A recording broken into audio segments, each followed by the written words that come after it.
सबको प्रभु यीशु के नाम में जय मसीह की। मेरे प्रिय भाई और बहनों, आज की वीडियो में मैं आपको एक वीडियो क्लिप दिखाऊंगा जहां एक बाबा माफ़ी मांग रहा है। जी हाँ, सबके सामने माफ़ी मांग रहा है। और क्यों मांग रहा है हम बाद में डिस्कशन करेंगे, लेकिन पहले कुछ पॉइंट्स को हम डिस्कशन करेंगे। एक वीडियो पहले से वायरल हुआ था, अभी भी वो वीडियो वायरल हो रहा है, वो तो आपको पता है। आपको पता होगा ज़रूर। एक लड़की ने बाबा अनिरुद्ध आचार्य उनकी सभा में जाती है।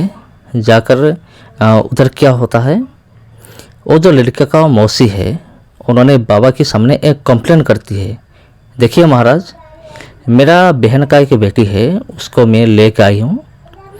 उन्होंने हमारा भगवान को नहीं मानती है, वो चर्च जाती है और बाइबल पढ़ती है, लेकिन हमारे हिंदू धर्म को पूरी तरह से और नकार चुकी है। वो किसी को भी नहीं मानती है, किसी को भी भगवान को भी नहीं मानती है। उसके बाद उस बाबा ने उस लड़की को एक माइक्रोफोन पकड़वा देता है और बहुत सारे सवाल पूछता है। और बहुत सारे सवाल, वो जो सवाल है और सवाल के अंदर उन्होंने बहुत बार क्रिश्चियनिटी का और प्रभु यीशु मसीह का निंदा करता है वो जो बाबा है। और ये जो घटना हुई थी, मैं थोड़ा सा याद दिलाना चाहूँगा। अगर आपको नहीं पता है तो, जिनको पता है तो ठीक है, बहुत बढ़िया बात है। अगर किसी को नहीं पता है तो उनके लिए मैं थोड़ा सा बोलना पसंद करूँगा। वो बाबा ने बहुत सारे सवाल पूछता है। प्रभु यीशु मसीह कौन है, तुम क्यों चर्च जा रहे हो, ये लोग धर्म परिवर्तन करते हैं, तो तुम क्यों प्रभु यीशु मसीह को विश्वास करती हो। तो वो लड़की कहती है कि प्रभु यीशु मसीह ने मारा और 3 दिन के बाद उन्होंने मुर्दों में से फिर से जी उठा, इसलिए वो परमेश्वर है। इसी बात को लेकर अनिरुद्ध आचार्य ने उन्होंने क्या करता है, उन्होंने क्रिटिसाइज करता है प्रभु यीशु मसीह का मौत और पुनरुत्थान को लेकर। एक बात तो तय है, तो वो लड़की ने सुसमाचार को पूरी तरह से सुना है ज़रूर। अगर नहीं सुना होती तो उसने कभी भी नहीं बता पाती कि प्रभु यीशु मसीह ने मुर्दों में से जी उठा है। बहुत सारी बात ऐसी है, बहुत सारे यूट्यूबर्स ने सिर्फ यही दिखाया है कि उस लड़की ने जवाब दिया, बाबा को जवाब दिया, लेकिन उसके बाद क्या हुआ इसके बारे में कोई भी नहीं बताया है, कोई भी यूट्यूबर ने। जो लड़की ने प्रभु यीशु मसीह को स्वीकार करती है पहले से, लेकिन अंत में अगर हम देखते हैं उस वीडियो, आधा घंटा के आसपास का वीडियो है, अगर हम देखेंगे उस वीडियो का अंत में वही लड़की प्रभु यीशु मसीह को नकारती है। उन्होंने स्वीकार नहीं करती है, नकार देती है कि ये परमेश्वर नहीं है, हमारा सनातन धर्म ही श्रेष्ठ है, मैं आज से बाइबल नहीं पढ़ूंगी, आज से मैं चर्च नहीं जाऊंगी, ऐसे बहुत कुछ बात है। जी हाँ, उसी सभा में जितनी भी बातचीत हुई थी उनमें से बहुत सारे ऐसी बात थी जो कि प्रभु यीशु मसीह के खिलाफ था और प्रभु यीशु मसीह के साथ साथ क्रिश्चियनिटी के खिलाफ भी उनकी बयान था। उसके बाद उन्होंने क्षमा प्रार्थना करता है वो बाबा अनिरुद्ध आचार्य ने। यदि देखिए, इस बात को लेकर किसी का दिल दुखा हो तो उसके लिए मैं क्षमा प्रार्थी हूँ।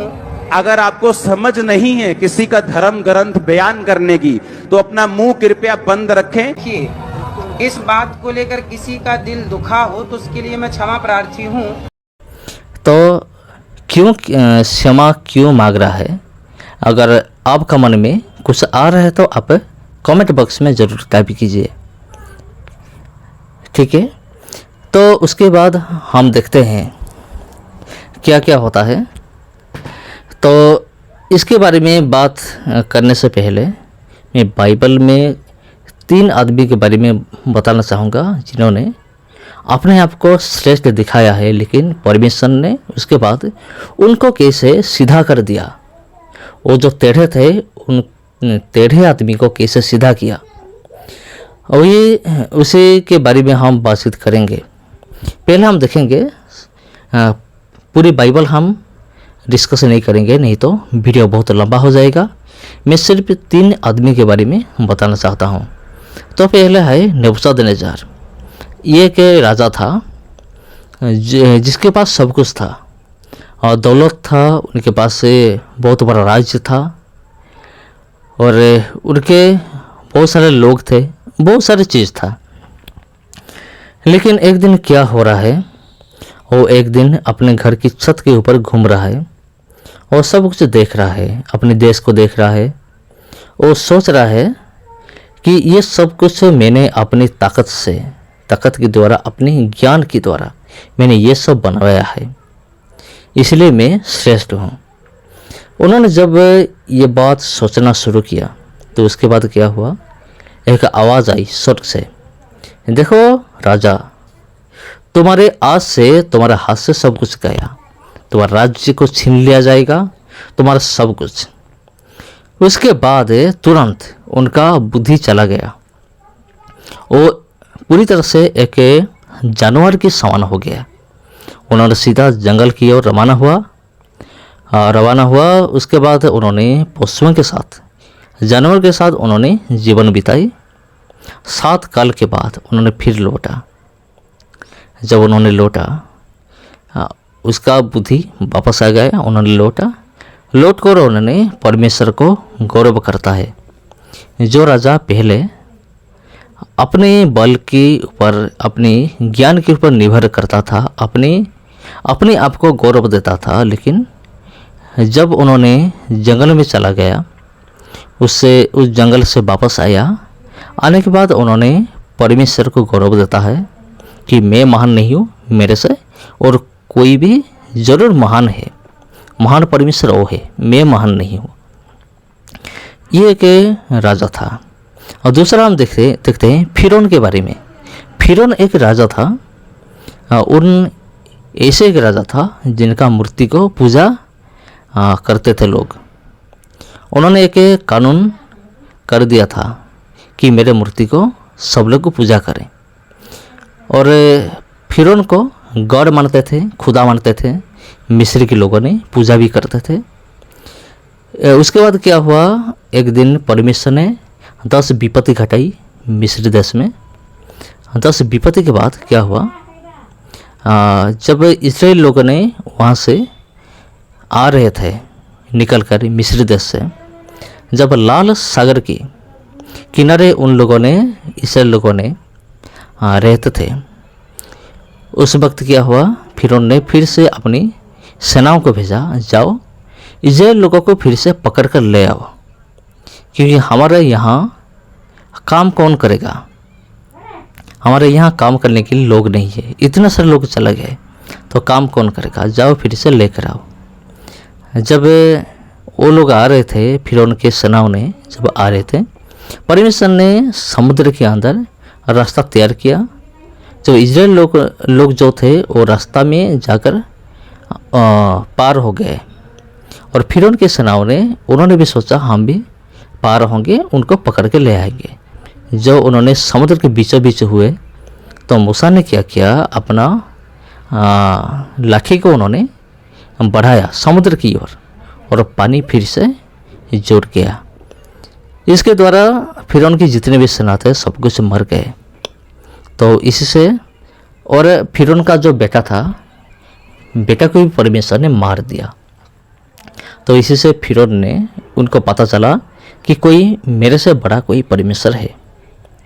अगर हम नया नियम में देखेंगे, हेरोद, उन्होंने एक स्पीच दी, लेकिन लोगों ने क्या सोचा, उन्होंने कहा, लोगों ने, ये इंसान की वॉइस नहीं है, ये देवता का वॉइस है। तो उसी वक्त हेरोद राजा ने, वो बोल सकते थे, देखिए मैं परमेश्वर नहीं हूँ, मैं तो इंसान हूँ, मेरे ऊपर कोई परमेश्वर जरूर है। लेकिन राजा हेरोद ने इसे कुछ भी नहीं किया। उन्होंने अपने आप को गौरव देने के लिए चाहा, इसलिए एक परमेश्वर की निर्देश के अनुसार एक स्वर्गदूत ने उतरा और राजा हेरोद को उन्होंने व्याघात किया। तो कीड़ों मकोड़े के द्वारा उन्होंने मर गए। कौन? राजा हेरोद ने। और यहाँ हम देख रहे हैं एक बाबा है अनिरुद्धाचार्य, उन्होंने माफ़ी मांगी है। परमेश्वर ने बहुत बड़ा बड़ा राजाओं को भी गिरा दिया है, तो ये क्या चीज़ है। तो सबके जय मसीह की। मेरे प्रिय भाई और बहनों, उस बाबा ने क्यों माफ़ी मांगी, आपका मन में क्या आ रहा है, आप कमेंट करके ज़रूर बताइए। सबको जय मसीह की। फिर मिलते हैं अगले वीडियो में।